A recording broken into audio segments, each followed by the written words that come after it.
Le concept de démobilité n'est pas un terme pompeux pour faire malin, tel que les urbanistes savent en inventer. C'est une idée simple que tout le monde comprend.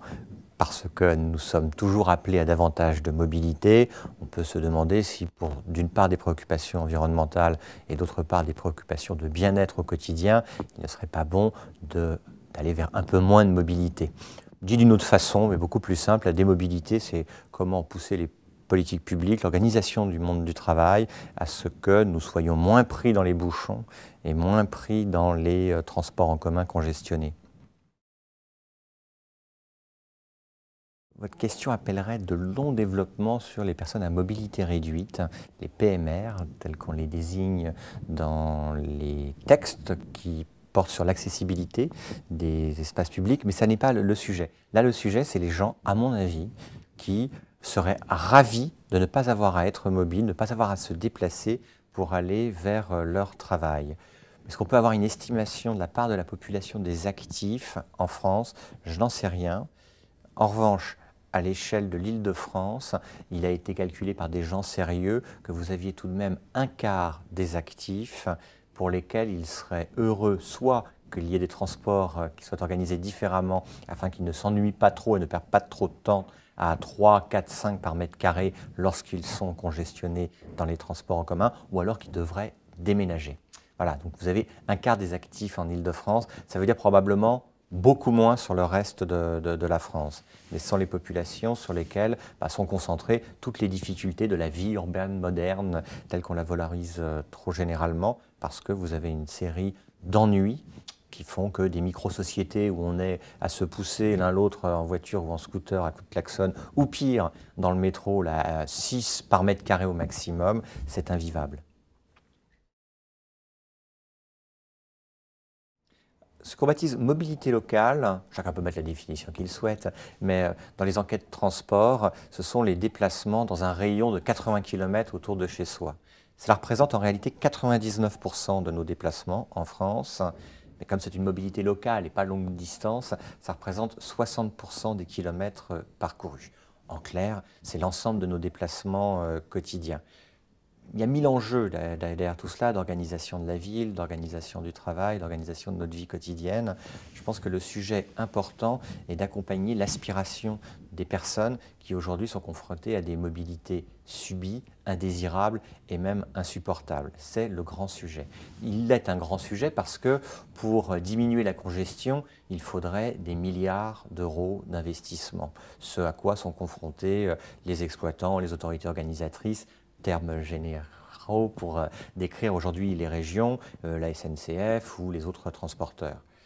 En même temps, je pense que ceci, la question des enjeux de la mobilité, ça pousse à de l'innovation, de l'intelligence et pas forcément à des milliards d'euros.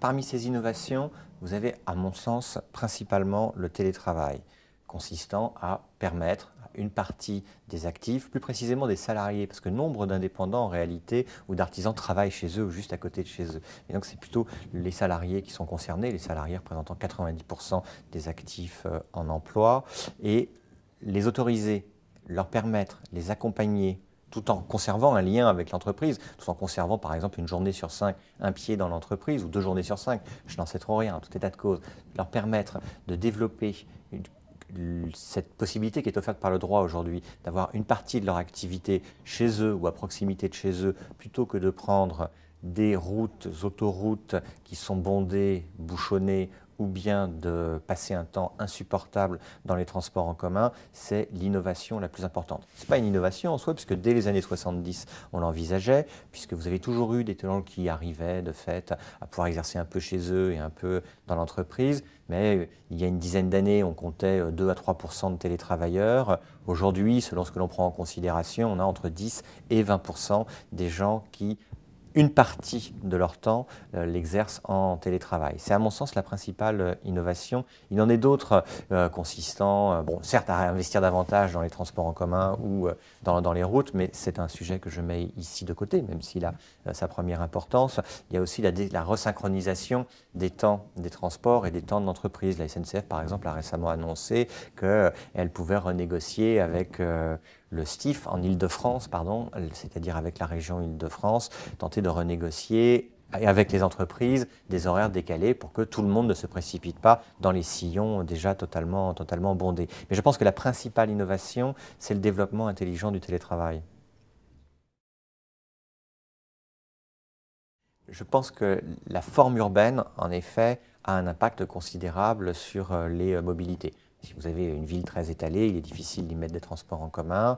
Si vous avez une ville extrêmement dense, il est de fait très difficile d'y passer en voiture parce que c'est très congestionné. Bien.